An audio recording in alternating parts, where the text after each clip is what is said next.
दरम्यान ठाण्यात झालेल्या शिवसेना उद्धव ठाकरे गट आणि मनसेमधल्या राड्यावर मुख्यमंत्री एकनाथ शिंदेंनी आता प्रतिक्रिया दिली। या हल्ल्याचं समर्थन करता येणार नाही, मात्र हा हल्ला म्हणजे ॲक्शनला रिॲक्शन असल्याचं पाहायला मिळालं, असं मुख्यमंत्री म्हणाले। ठाण्यामध्ये काल उद्धव ठाकरे यांच्या ताफ्यावर अनेक गोष्टी फेकण्यात आल्या होत्या, शेण फेकण्यात आलं होतं, राडा झाल्याचं पाहायला मिळालं होतं। दरम्यान यावर आता मुख्यमंत्री एकनाथ शिंदे यांनी प्रतिक्रिया दिली। या हल्ल्याचं समर्थन करता येणार नाही, मात्र हा हल्ला म्हणजे ॲक्शनला रिॲक्शन असल्याचं पाहायला मिळालं, असं मुख्यमंत्री म्हणाले।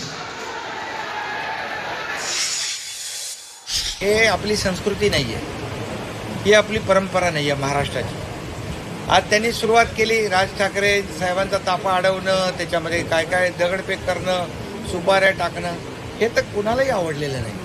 आणि शेवटी ॲक्शनला रिॲक्शन असते, ॲक्शनला रिॲक्शन असते, ती आज पाहायला इथे लोकांना मिळालं।